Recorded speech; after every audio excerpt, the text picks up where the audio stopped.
Can you tell us about your background and what motivates you to be an activist in this area of Middle Eastern concerns? Well, I'm Palestinian to begin with. I was born in Bethlehem on the West Bank, and my family originally came from Jerusalem, from a neighborhood in Jerusalem. And when they were driven out of Palestine in 1948, they went to one of the closest towns to Jerusalem was Bethlehem and Beit Jala, that area, and they became refugees in that town, and that's where I was born. I was the only one out of 6 boys and 1 girl born to my family, who was born in Bethlehem, that is outside our town after 1948. I went to school in the Bethlehem area until 1967, and another exodus kind of followed. So my family had a personal tragedy in 67. My oldest brother actually drowned in the River Jordan while crossing at the time between the West Bank and the East Bank. The travel was not regulated yet by the Israelis, and they did not let anybody go in or out. So he went to Amman to check on my 2 brothers who had actually fled the West Bank during the fighting, and he never made it back. But at the time, he was about 30 years old, and he was the only source of support for us in the family in Bethlehem. He was a teacher, a principal of school in the Bethlehem area with UNRWA, United Nations Refugee and Works Agency, and as a result, we had to leave Bethlehem and go to Amman. I still remember that I was still a young man. I just finished 10th grade in the Bethlehem secondary school, and the Israelis made me sign for my family because I was the only one who could write and read. Both my parents actually were uneducated, so they gave me a form to sign when we crossed into the East Bank, which said basically that we renounce any right for property we leave back in the West Bank. Of course, we didn't leave any property back in the West Bank because our house was rented, and that all our property had been taken by the Israelis. This was The establishment. 1948? 1948. So 1967, when we left the West Bank, we did not own any property. Our own, the only identification or attachment we had to the land was being Palestinians. I mean, it was our land, our country, our national identity. But be that as it may, I mean, the circumstance forced us to leave for Amman, Jordan, and I signed this form, and they said if ever we go back to the West Bank, it will be for a visit. So we became basically aliens to the land. Yeah.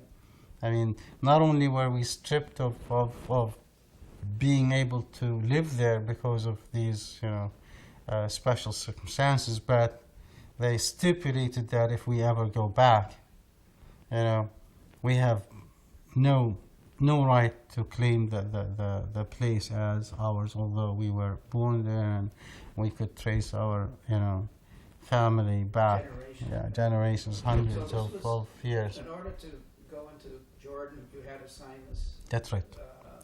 Release of all rights. That's right. And I finished high school in Amman, Jordan, and then did 4 years of college and taught a couple of years.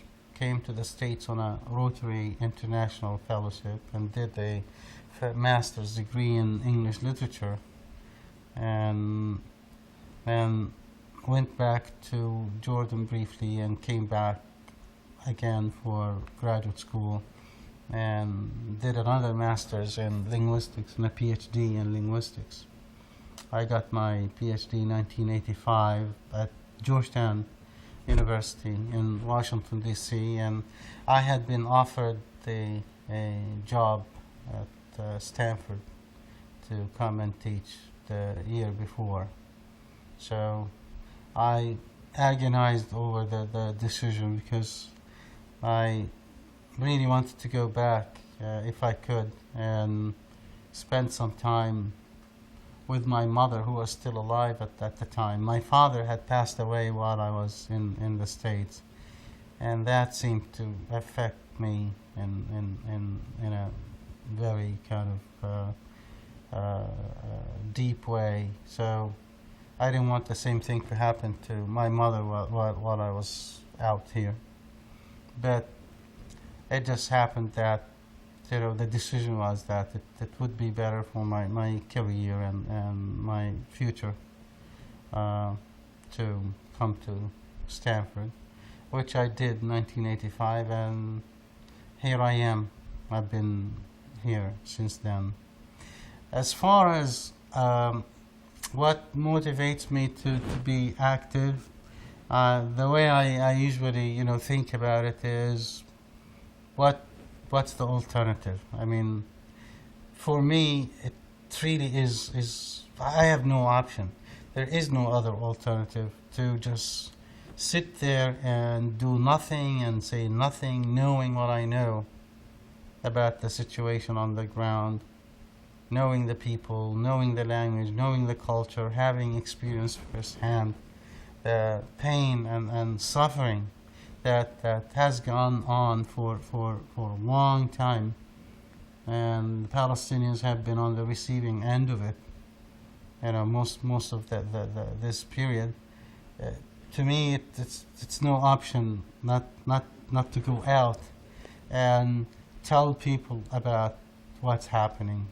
I don't think at any point in my career, whether as a student or as a college instructor, I ever considered not going out and telling the story the way I've experienced it, the way I've witnessed it, the way I've seen it happen. I've never been one to essentially freeze my conscience until more convenient times when my career is established, or when I make enough money, or when I accumulate enough property in life and establish myself.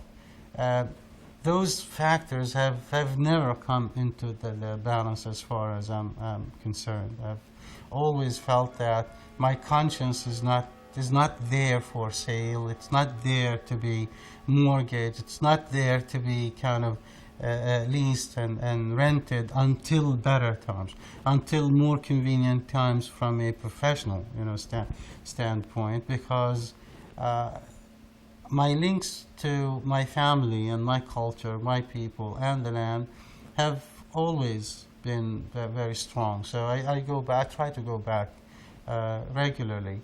And what I see over there just makes me feel absolutely small in terms of what I'm doing, what I'm contributing toward educating others about the subject. I mean, the reality of the situation on the ground, the suffering on a daily basis that you see, and yet the enormous generosity that the people show toward you when you go over there.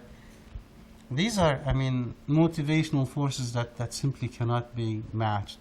And that if ever I needed motivation. So whenever I think of that, that simply, you know, makes me more determined than ever to continue to, you know, speak out and let people know what I think. They may not disagree, I mean, they may not agree with me, I mean, on everything they hear, but I think it's my obligation as a human being, before being a Palestinian, being an Arab, being an immigrant. As a human being, I feel I do owe something to the society that I live in. Just like I contribute to society on a daily basis, I go to work and try to do my job the best I can. I also do not resign my position in humanity. I feel like I do have a role to play as a human being. And I think if I saw the suffering that is taking place in Palestine take place somewhere else, I believe my position would still be the same. My role would not be any different. If anything, the suffering of the Palestinian people has simply sensitized me to the pain that other people, especially in third world, you know, nations and cultures, maybe experiences here and there on a regular basis. So it's been to me I think the silver lining is I look at this as a blessing in disguise in a way, in the sense that it really had made me more human. It humanized me in a way that being rich or being comfortable in my life otherwise would not have been able to do for me. Yeah. Are you do you work within an organization, or you essentially speak out as an individual, or do you work with groups or specific groups? I believe that coordinating with others is a lot more effective. I mean, I've always believed that. On the other hand, if people invite me to speak in let's say, classes at Stanford or any other institutions, I go there as an individual. I have no problem with that. I've always felt that I think my individual experience is substantial and substantive enough that I will be able to tell people a story that they may consider to be unique. However, for the Palestinian cause to advance farther in American surroundings and in the context of a lot of ignorance about what's happening today, I believe coordinating with others and networking with others of like minds is always a preferable way of dealing with the issue. That's why over the years I've been active with organizations, Arab American organizations and American civil rights organizations and others, which share with me the same kind of point of view on dealing with issues of concern to the Palestinians and to the Arab people, Middle Eastern people, and to third world people in general, not to mention also the civil rights issues that still dominate in this country too. One of the organizations that I've always affiliated myself with and felt very happy to do that is the AAUG, Association of Arab American University Graduates, which was started by a group of mainly academics and scholars and intellectuals in the U.S. right after the 1967 war, as a way of bridging the knowledge gap vis-a-vis the Arab world and Arab American concerns and issues. People like Edward Said were actually attracted to the Palestinian cause mainly because of because of the activities of AUG and the scholarly work that participants put out, and the journal that has always come out from the organization ASQ, or Arab Studies Quarterly. I served as president of the California chapter a couple of times. I was on the national board too in the 90s, and right now I'm serving as the national president of AUG. Other organizations also I have been involved with are ADC, or the Arab Anti-Discrimination Committee, which I think does a wonderful job in terms of combating anti-Arab stereotypes and anti-Muslim bias and so on and so forth. Now, are you a Muslim or a Christian? Funny you should ask that, because I've never been asked this question until I came to the States. I was born, as I outlined earlier, in the city of Bethlehem, where a famous individual once was born. And I went on to Amman, as I said, and I taught there 2 years in a Jesuit school called De La Salle, or the Frere. And the students wanted to give me a farewell present, a going away party, and a present. And after 2 years, they asked me if I were Muslim or Christian, and the question was lost on me at the time, but I realized later that they were going to give me either the Quran, a copy of the Quran, or the Bible, and I said, does it really matter? So after 2 years of teaching in a Jesuit school, no less, that was the first time I was asked. But the minute I arrived in the States, the whole equation changed. It's amazing. And I hate to say this, but people think they're being kind of subtle about it when, what faith do you belong to, or what church do you go? Just ask me if I'm Muslim or Christian. Well, the short answer to your question is I was born in a Muslim family, but in a town that is dominated by Christians. And quite honestly, I never felt the need to identify myself as a Muslim while I lived there, because for me, I was a Palestinian, just like Elias and George, my friends and my classmates were, Palestinians.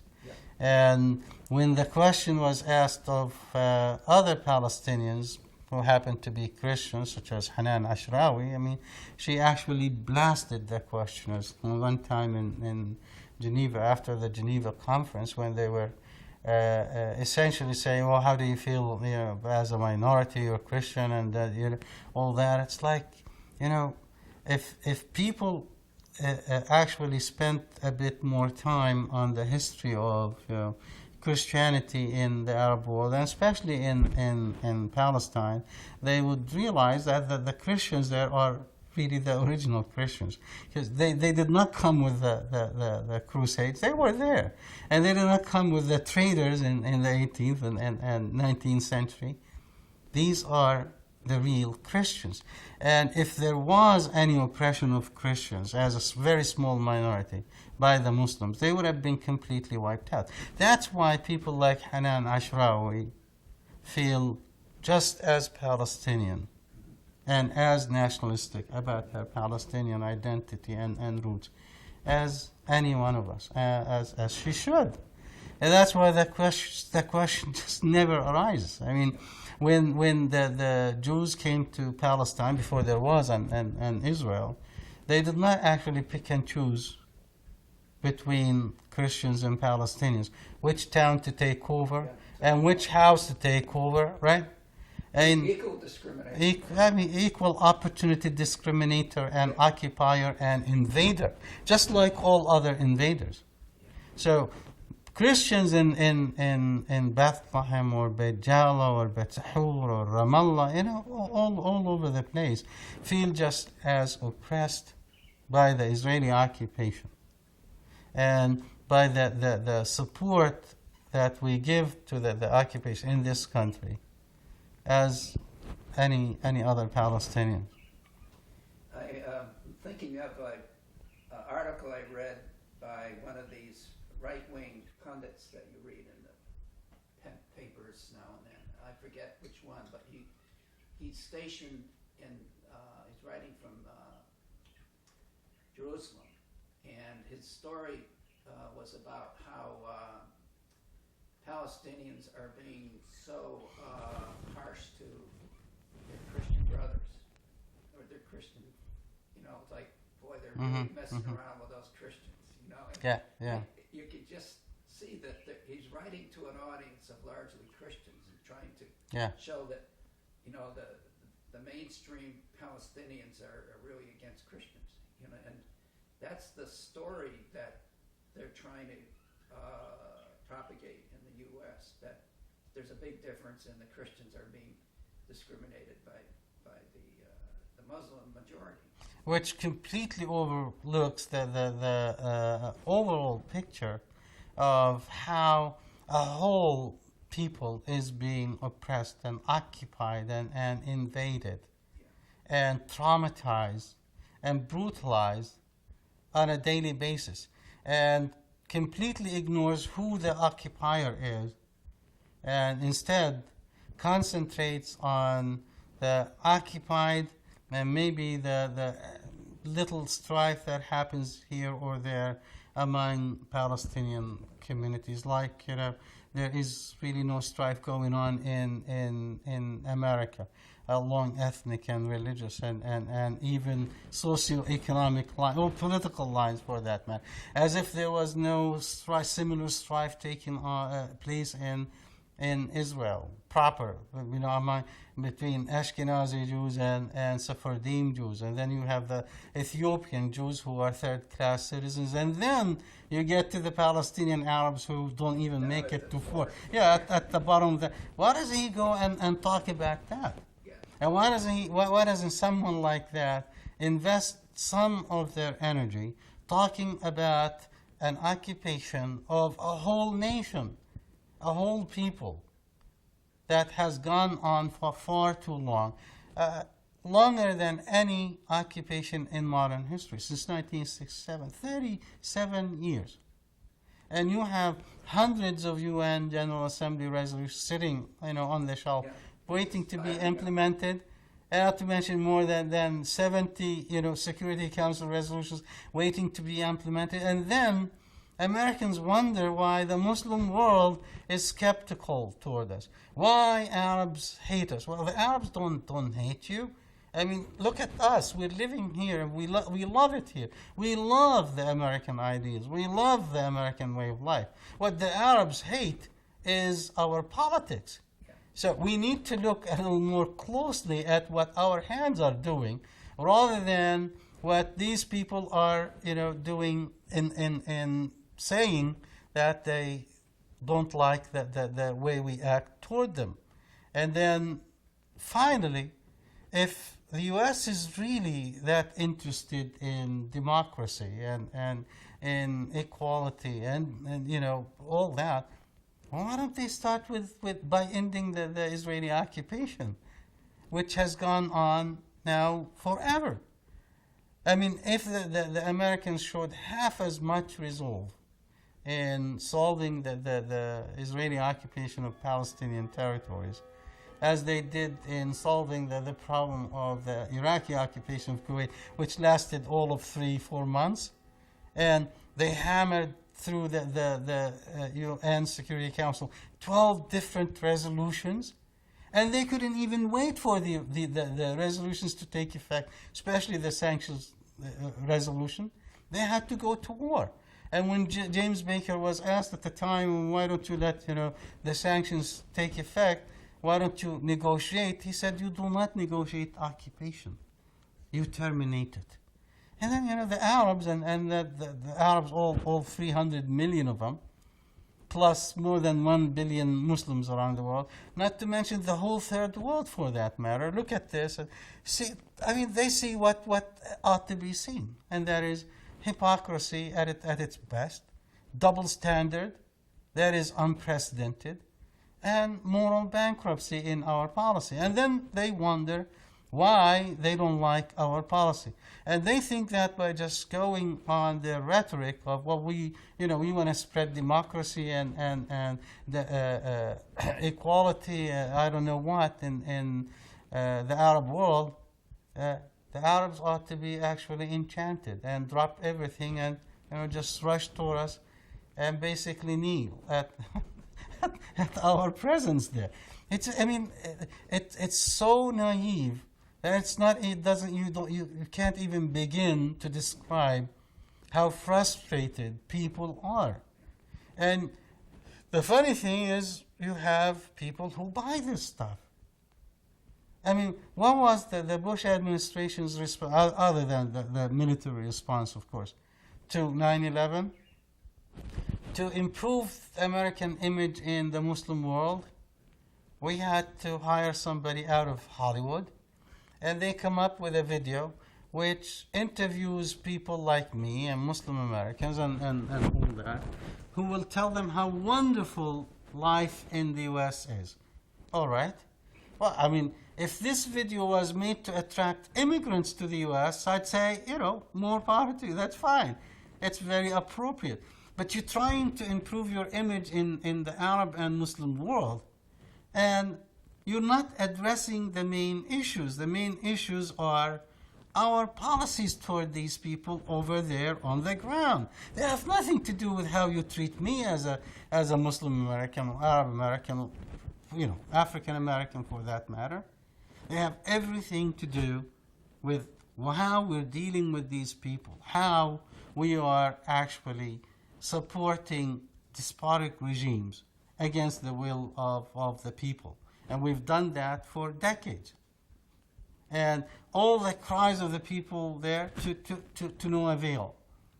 They're more concerned about the Israeli occupation of Jerusalem than they ever were about the Iraqi occupation of Kuwait, or for that matter, the Soviet occupation of Kabul, when they said, wait a minute, is Kabul holier and more sacred to Muslims than Jerusalem? Jerusalem has been occupied. So why can't the U.S. send their troops and liberate Jerusalem for us if they really like us that much?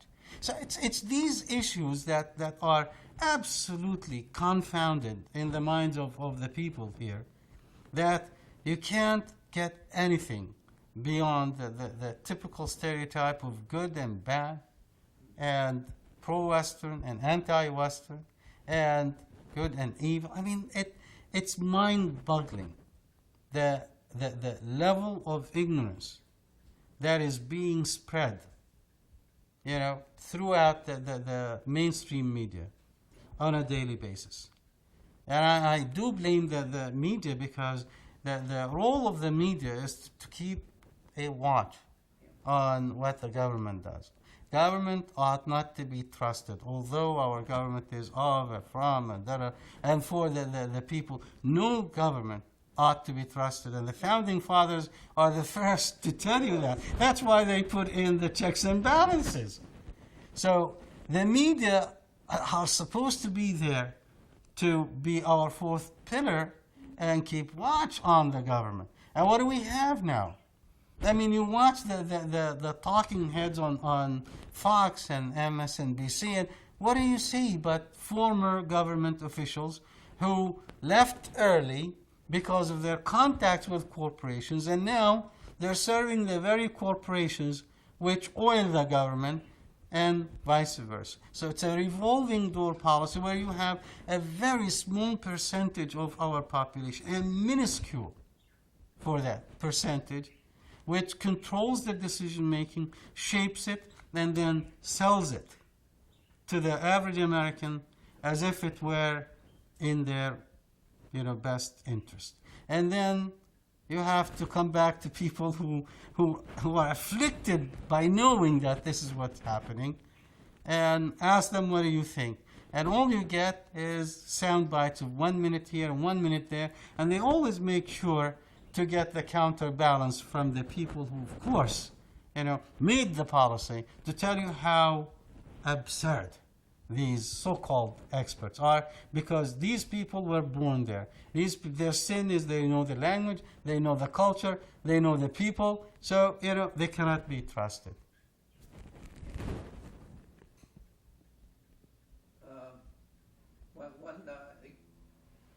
One incident recently on TV gives me a feeling, an example of the way that you can misstate a whole situation without even literally telling a lie, but not giving the whole truth.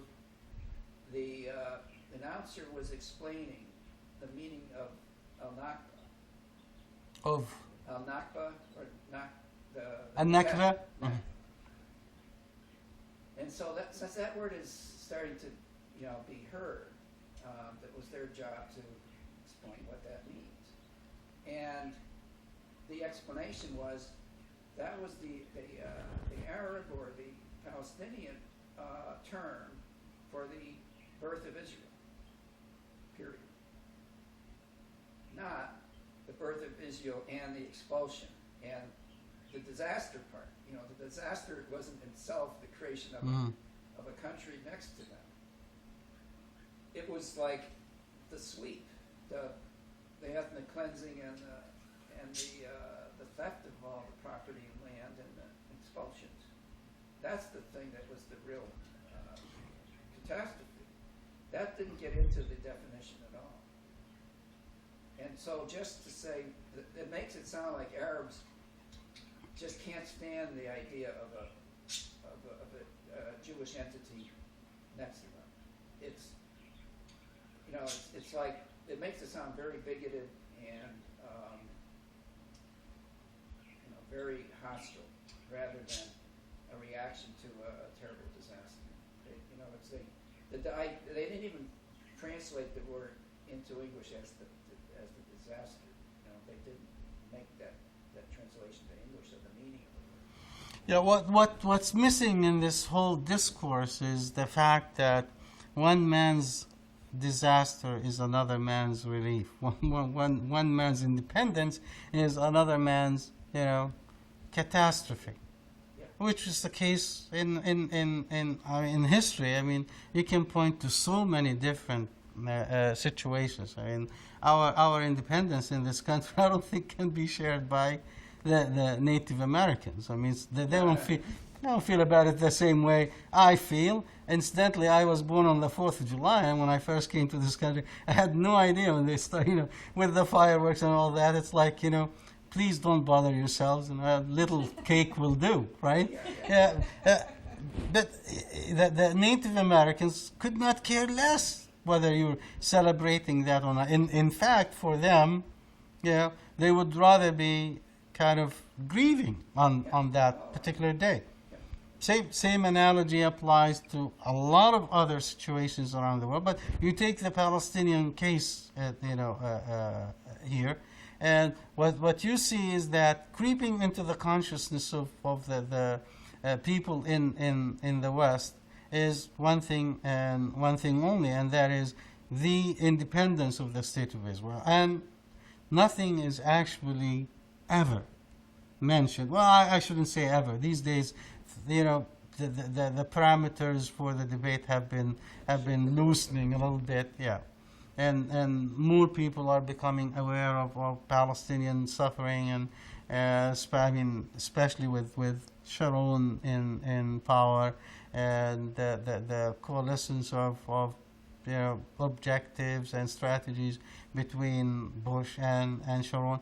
All this has managed to kind of highlight the Palestinian tragedy to people who otherwise did not pay that much attention. Not that the Palestinians felt much better under Rabin or under Peres or under Ben Gurion. I mean, for them, they were being stripped of their dignity, identity, and property every single step of the way. But what I'm saying is that for the average American, average Westerner, especially in Europe these days, people have become a great deal more aware of Palestinian suffering than they ever did. And thanks, like I said, to the coalescence of objectives and strategies between Bush and shalom. But to go back to the Palestinians as a case in point, what you have there is, as I said, the creeping into the consciousness in Western societies of this rewarding experience of the Israelis or the Jews coming home, right, and gaining independence. And who in his right mind, considering what happened to the Jews in Europe, would not, revel about that? What's missing, like I said, is the fact that it wasn't really independence, because the Jews weren't exactly occupied by the Palestinians. So who were they gaining independence from? Not the British, right? I mean, the British were occupying Palestine, not the Jews. And when the Jews declared independence, and 700 to 900,000 Palestinian refugees were created overnight because of that independence, it's very hard to argue to any decent human being that such an event or a happening or occasion should be actually celebrated by the victim. I mean, from the point of view of the Palestinians, they were absolutely the victims. They're the ones who were stripped of their properties, of their land, of their dignity. They became refugees in other people's lands, something that the Israelis should know something about. So for anyone to be talking about the lack of appreciation on the part of Palestinians toward Israeli independence is both insensitive and also historically absolutely ignorant and inaccurate. And it also points out that the dilemma that we have had over the years as Palestinians living in the West toward the reality that only one point of view has been presented over the years, and that is the Israeli point of view. So whatever you know about the Palestinians kind of filters through an Israeli prism. You have to be interested in Israel in order to get any kind of information about the Palestinians. The Palestinians are simply a second thought. They come to you in terms of information as a corollary with whatever information that you're getting about Israel. And frankly, that's why I get the New York Times on a daily basis, because that's the only way for me to get some information from the newspaper of record about the Palestinians, see how they deal with the Palestinian issue from their vantage point. But had there been no Israel, I bet you, I may be wrong, that there would be nothing written about the Palestinian and Palestinian concerns. So, but that's the reality. That's what you have to deal with. Of course, I have alternative news that I turn to. Of course, I watch Arabic channels like Al Jazeera because I can afford to. I mean, linguistically and otherwise, but other people can't. So you end up getting mainly one version of the story, and this version of the story, more often than not, is colored through the Israeli prism. So whatever you know about the Palestinians, I bet you, as an average American, comes to you through the interpretive eyes, if you wish, of Israeli or so-called Israeli experts or sympathizers, and there are a lot of them here. I have to hand it to many of the American Jews who are active in the cause of Israel. So we're way outnumbered in this intellectual duel, if you wish, and that's why one has to watch everything they do and everything they say when it comes down to the Palestinian issue, because you want to make sure that you're not attacked for being anti-Semitic. And even Jews who are active in favor of the Palestinian issue as a human rights issue, above all, they have coined certain terms for them, like self-hating Jews. And that intimidates a hell of a lot of people. I mean, it's been pointed out repeatedly, I think lately by Ralph Nader, that there is a lot more open and honest debate about the Palestinian issue within the State of Israel than will ever be in the States. Yeah.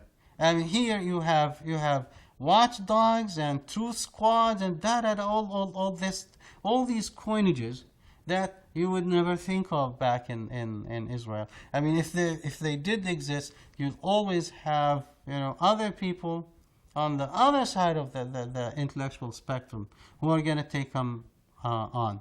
But here, once somebody called them an anti-Semitic, that's the kiss of death for you. Yeah. Your career. I mean, no one will listen to you, and the tragedy is that even the people with the best of intentions, people who would never ever condone anti-Semitism as a practice, have been smeared by this, which is really tragic, because how else are you going to end up with any kind of debate about the issue that is informed? I mean, if you're worried about even talking about the issue, Yeah. so how can you begin? Raise it as a issue. How can you begin a debate? I mean, the parameters have been set so high that people are really worried. I mean, they will touch any other issue but not the Palestinian-Israeli issue. And to me, that's really tragic, because we as Americans have a certain direct, great responsibility. It's onerous to do something about the Israeli occupation. Sitting here idly doing nothing about it and saying nothing about it actually does a disservice not just to the Palestinians but to the Israelis as well. Because what kind of society are you going to end up with? A society that has gone fat on occupation. And the only doctor that can prescribe a medication either is unwilling or unable to, which is us. Billions of dollars are sent every year to Israel to enable this occupation and to enforce it. How would you like to be under occupation on a daily basis? How would you like to wake up and not be able to move around freely? And they talk about the occupation being necessary for the security of Israel. So let me propose this. If that's really true, what are they insecure about? The Arab armies? Where have they been the last 4 years? The Intifada began in September of 2004. Where are these all daunted Arab armies? They were supposed to come and pick Israel off and toss it into the Mediterranean. Not one Arab country has done a darn thing for the Palestinians since the beginning of the Intifada. And they talk about feeling insecure.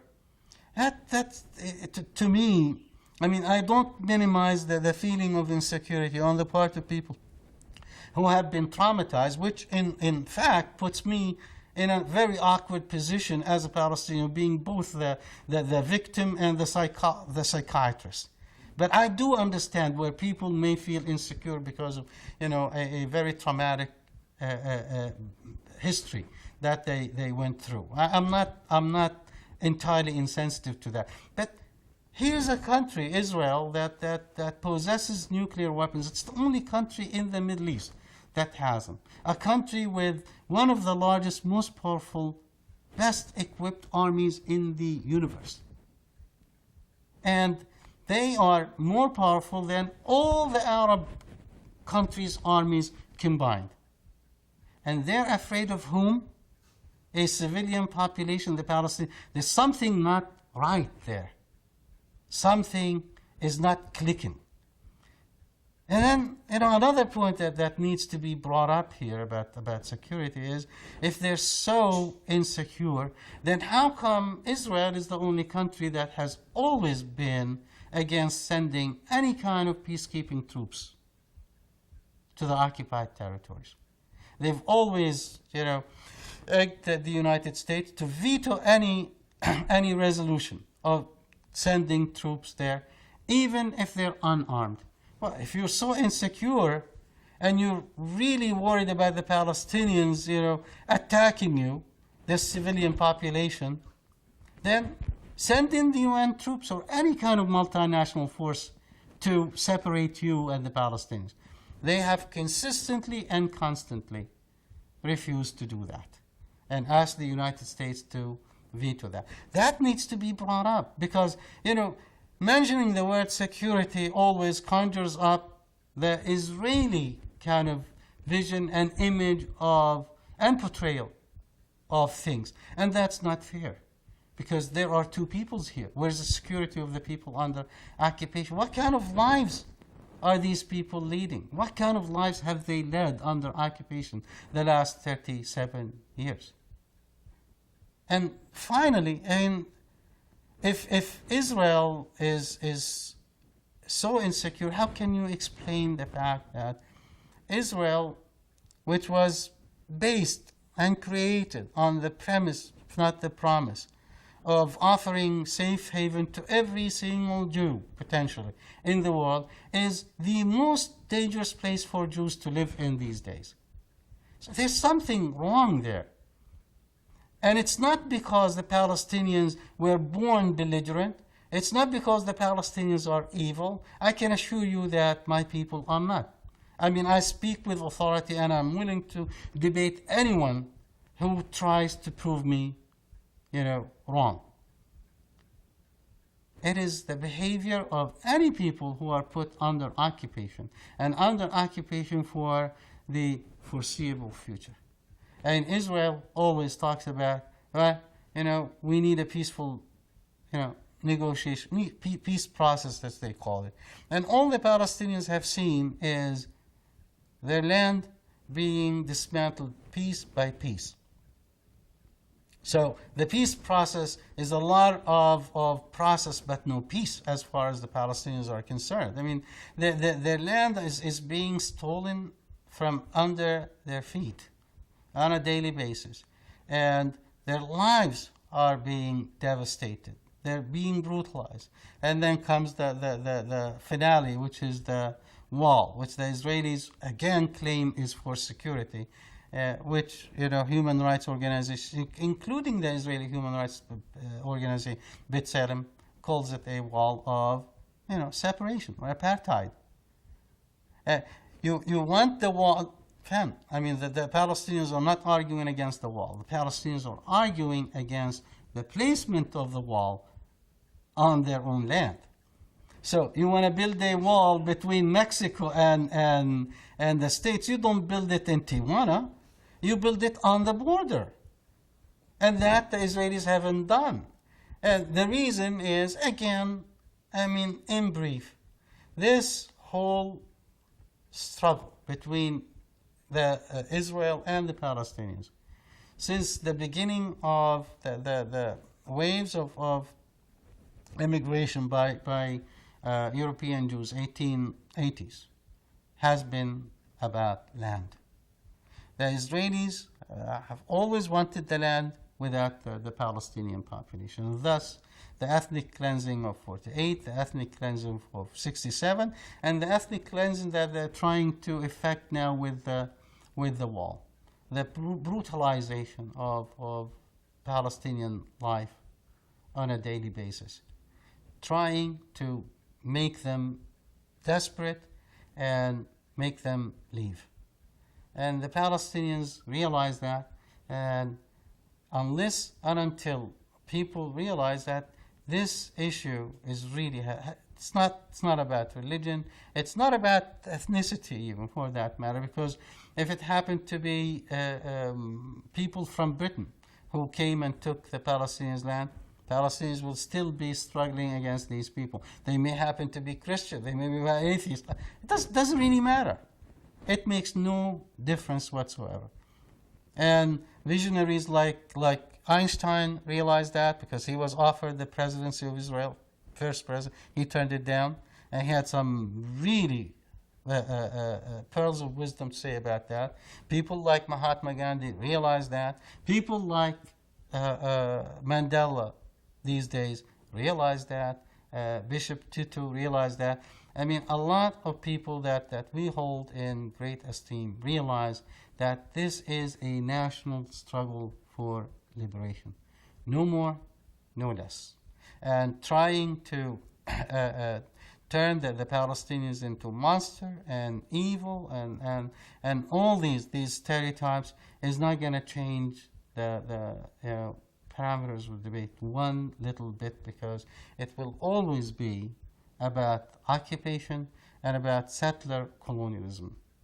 And as long as the Palestinians are oppressed and they don't have their free will to decide what they want to do with their lives, well, self-determination, a state of their own, a single state, doesn't really matter.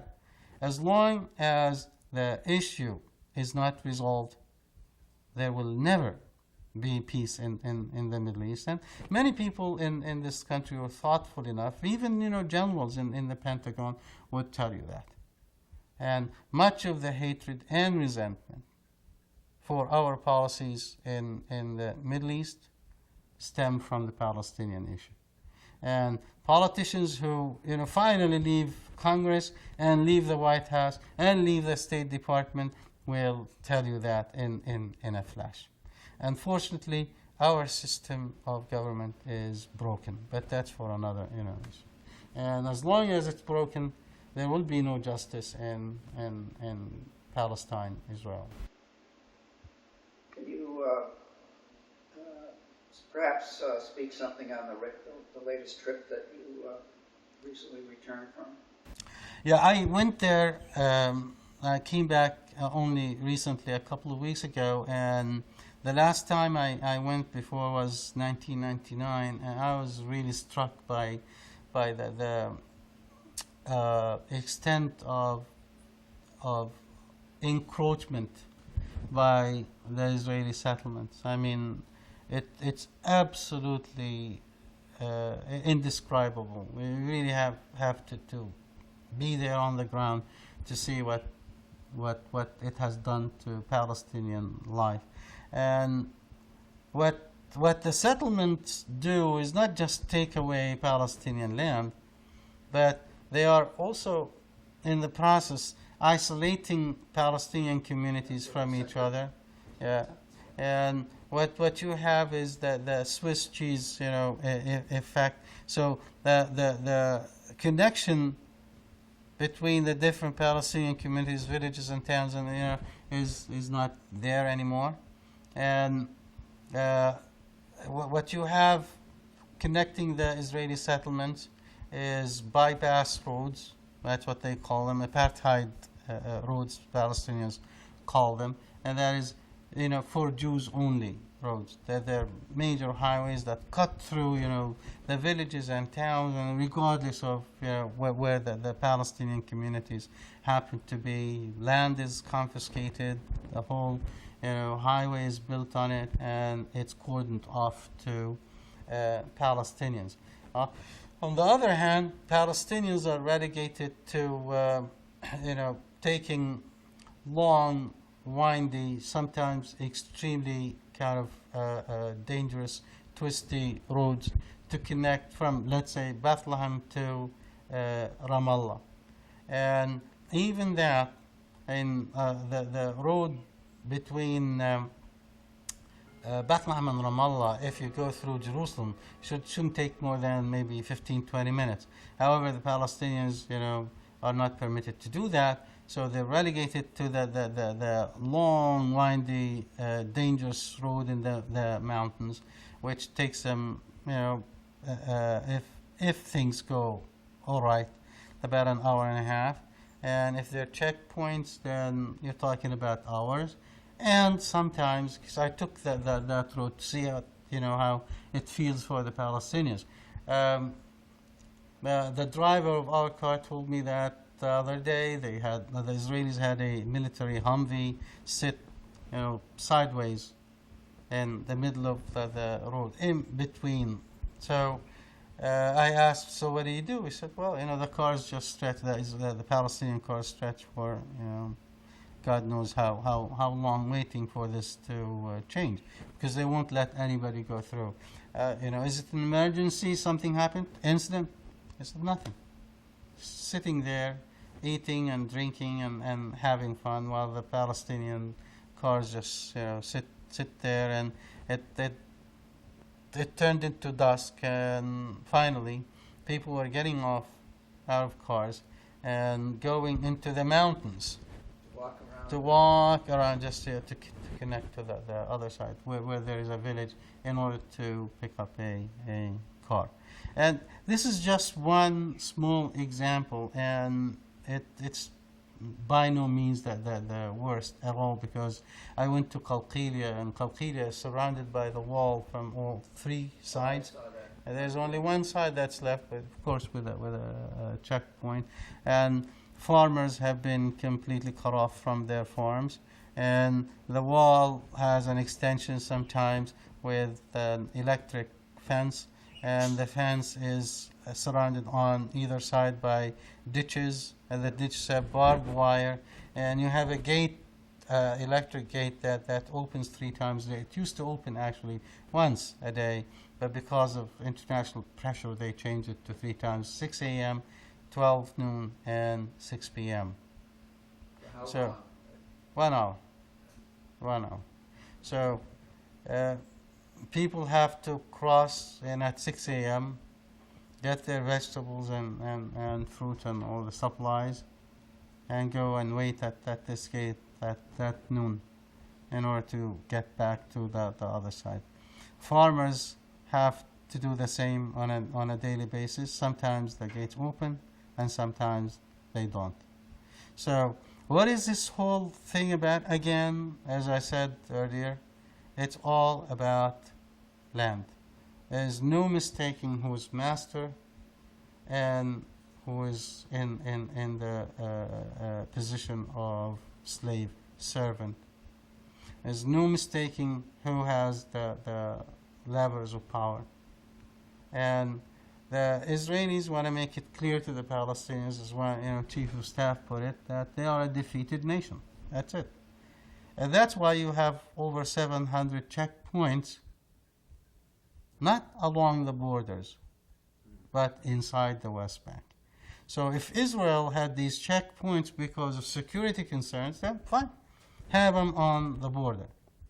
The reality is they have them inside the West Bank in order to dismantle any kind of contiguity for Palestinian communities. And to come back here and even begin to describe it to average Americans who are, God knows how much informed or misinformed or ill-informed about the issue, is the hugest challenge, because you really have to kind of calibrate how much information you give out before people kind of turn off. Because it's like, this is too bizarre for them to believe. It simply does not jive with, doesn't match the popular myth that they have been fed over the years. So would turn upside down. It's almost blasphemy. Yeah. Well, in fact, I may go as far as saying it's easier to blaspheme, badmouth God, than discuss the Palestinian-Israeli issues in objective terms or be critical of the Israeli policies. And this is the situation we have to contend with. I mean, that's just the way it is. Do you sense any change, like in this country? It seems like there's a little bit more awareness of some of these previously hidden facts. It seems like you hear a little bit more, say, from certain newspaper articles, or like I finally, in our local paper, saw a picture that showed a picture of the wall. It was in the last year that I saw a picture in our local newspaper that showed the wall and the new houses on one side and the older villages on the other. I mean, it's the first image I've ever seen in a public circulation in this country. Two things on this. First, I agree with you that it's an improvement. There's no Well, question let me that. stop. Let me put a new, before you. Okay.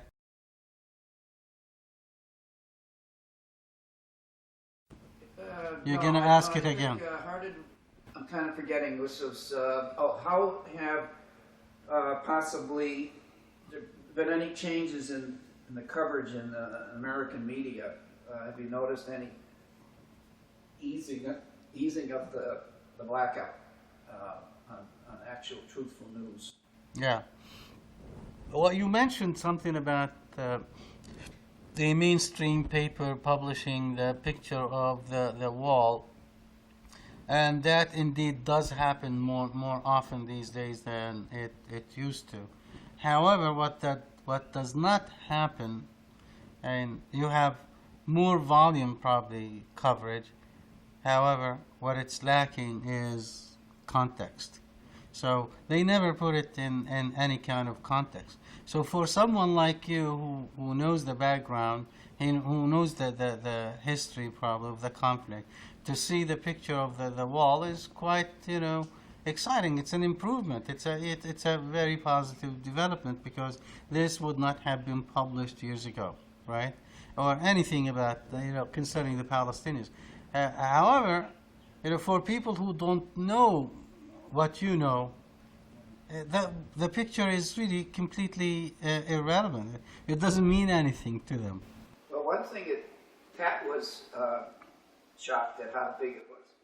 And even though she's been following my readings and I tell her the main things that I've been learning, and I told her, okay, here's this wall. She was shocked at just how big that wall was. I mean, she had never dreamed that it was like 30 feet high or 40 feet high, whatever. The sheer size of that wall, just to her, was a total revelation. Yeah. And, I'm not sure how many other people, but she's a little bit in tune with what I'm doing, but she doesn't follow everything I do. So for her, that was a awakening. Yeah, but unless you know the background, unless you know the history of the conflict, I mean, the picture is really kind of out of context. Really does. So, and the mainstream media is not about to, provide you with the context, and that's what's really missing. Because unless there is a context, being provided for why this is happening and what the Palestinians stand to lose, and how long the occupation has been going on, and why the Palestinians are resisting, then you fall back on the same old kind of tired, stereotypical images and adages of good and evil and pro-Western and anti-Western and so on and so forth. And then when people want to talk about what the Palestinians are going through, then the mainstream media is going to come in and say, oh yeah, but we need to hear from the other side. You need to always, balance is a term that has never been mentioned in let's say, apartheid or other conflicts, even the Contra affair. You never heard, well, let's hear from Somoza. Or let's hear from, the death squads. Or in the case of apartheid, well, let's hear from some, of these Afrikaners, because they look like us and they look kind of harmless. So let's see what they have to say. Apartheid must be good, right? After all, Ronald Reagan wanted positive engagement with the apartheid regime. He was against sanctions. And people like Cheney, when he was in Congress, voted against releasing Nelson Mandela, because Nelson Mandela was a terrorist to people like him. So balance was not exactly an issue with people in the debate on apartheid. Yeah. However, the Palestinian-Israeli issue is the only one which is confined to these parameters of balance. And my question is, where was balance 20 years ago and 30 years ago when there were no Palestinians on the scene at all? Right? Or Arab American, voices.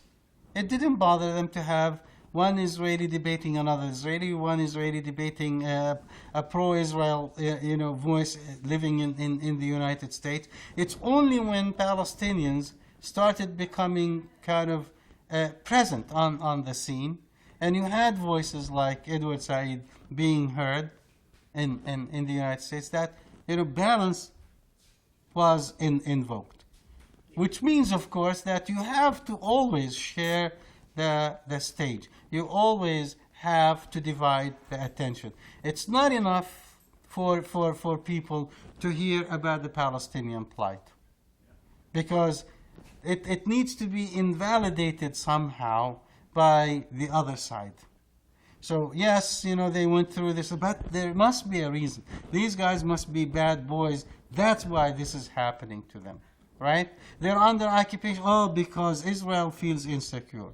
Or we give Israel billions of dollars. Oh, that's because, there's always, a balancing act that needs to be interjected in the debate.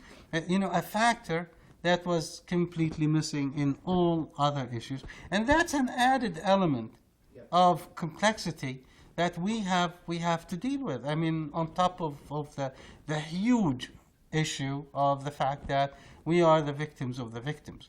Had our victimizers been any people other than the Israeli Jews, I believe, I may be wrong, our issue would have been clearer in the minds of other people, and it would have been an easier task for us to try and point out who's occupied, who's occupier, who's oppressed, who's oppressor, who's invaded, who's invader. At this point, when you talk to average Americans, everything is jumbled up in one big pot, and what you come up with is the Palestinians not looking good. The Palestinians are always cast in the role of the terrorist, the role of the anti-Western, anti-Christian, and so on and so forth. So trying to decouple, these issues, trying to kind of simplify them, takes a huge amount of effort and energy. That's why we found ourselves all the time being on the defensive, found ourselves spending half the time trying to explain away mythology and myth information, as Alfred Lilienthal called it. It's a very unique situation. I don't think any other people under occupation have had to contend with as much as the Palestinians, and thus, when you ask me if the coverage has improved, possibly, but incrementally, very, very slowly, and without the necessary context. And without a context, it's all images, that are absolutely irrelevant. They don't fit in the minds of the American public, because they're actually jarring in the sense that they've always been told that Israel is the good guy, Israel is pro-Western, and the Palestinians are exactly the opposite, right? We're the other. We're the antichrist, so to speak, right? Although Christ was born amongst us. But trying to kind of demystify all this jumble of issues is a huge task, and I'm not sure that we're any better at it now than we were before, because also the complexities of the situation have gotten worse, I think, lately, and especially after 9/11.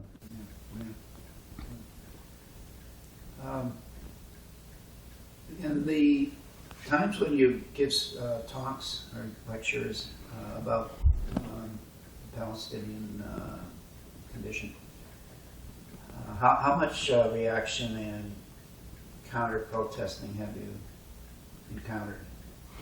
Not a lot of. I'm happy to say that not a lot of counter-protest, in as much as there is a debate. What I say. Possibly, people have said that when my presentations come across as very sympathetic, and usually I'm very careful with not just words, but with figures and statistics and facts and quotes. So it's very hard to kind of challenge the content of what I say on merit.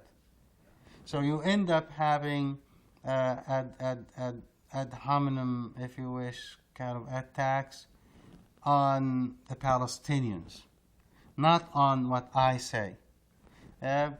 Such as, well, do you recognize the state of Israel? Or what is, just like you said, and the answer is as what? As an occupier, as an invader? No, but within its the pre-1967 border, yes.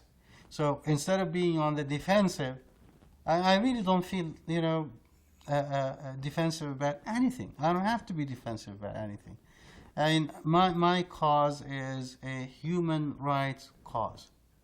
And if you present it as such, and you bolster it with the facts and figures, and the pictures, and the history, you find that, Americans by and large are fair-minded. So there will be a couple here and there who are going to fall back on, again, the mythology and try to kind of challenge you on the legend. And what about Palestinian terrorism? What about Israeli security and this and that? I think we already handled that in the questions here. It's not that difficult to answer these questions. So as long as the questions are fair, I really don't mind them. Actually, I welcome a very honest and open debate. That's how people in fact learn. I mean, I'm not expecting everybody to switch sides and side with me. All I'm asking them is for a fair hearing, because the Palestinians have been voiced this in this society, in this country, in politics, in the body politic, all over for a long time. And if you have a chance to let your voice be heard rationally and logically, people usually respond, and they respond positively. Laura's coming by in about 5 minutes. I thought you went already. You said you wanted to go. I couldn't go because you were taping. I couldn't get out the door. Oh, I could. Oh, that's. No, that's not a biggie. I mean, the camera can be started. When you came downstairs, I thought, how is she coming downstairs? She was out. No, I didn't leave because I didn't want we could turn the Yeah, camera on. yeah. Oh, we may be Yeah. getting into, Yeah, unless you have, because you don't want to waste the tape on this. Well, the tape is only 4 hours of tape, so. How many? 4 hours and, an hour. 4 hours? $4. $4. Ah, Like compared that's to, cheap for well, the I buy them in bulk. If you send away, yeah. you can get tapes, good quality, for $4 each. So it's not a big cost issue, but. Is it high performance? I mean. Yeah, well, it's Sony professional grade. It's not the highest one, but it's a good professional grade. Yeah, it looks And good. sorry, would you like some Arabic coffee? I just Oh. put water on. Oh, okay. Oh, All that'd right. be great. You were thinking alike. Okay. It happens after you're married long enough. I know.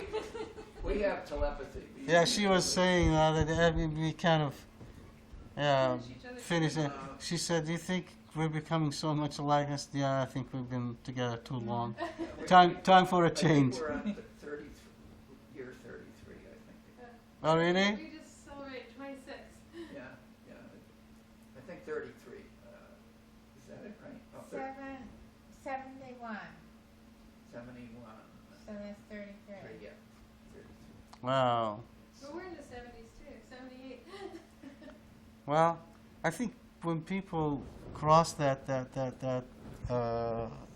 boundary, they should be given a reward. I swear, a prize, considering how many marriages end up. Oh, I know it. What do you want, the I camera? just want to, yeah. Well, no, I was going to go sit over there, Oh. Yeah. but I didn't want to walk in front of yours. Well, Gary, is this it, or you? yeah, well, let me just try to You think think of about anything else I'd like to get on record. Unless there's something you would normally think of discussing that we've overlooked, any aspect that maybe I Yeah. didn't even know enough to ask. Did you ask Paul Findlay what Americans can do to alleviate the situation? Oh, trying to think of the things we covered. Hello. Hi. You bringing a picnic to us? Yeah, I brought some food for You're you. kidding. Hi. How are you? Good, how are you? This broke off just now. That's okay. Yeah. All right. That's Laura, our oldest daughter. Oh, hi. Hi. This is Pat. Gary and Nice Pat. to meet you. Gary. Hello. I don't want to. Hi. How are you? Good, are you? Look, say hi. Oh, never mind. Maybe not, because the camera's Oh, still that's on. okay. It's okay. Take Just this leave sheet. it. Yeah, sorry. Okay. Come. Yeah. Can't stay. You can't stay? You have a lot of Oh, I okay. just had them on the door. Yeah, I know. That's fine. Yeah.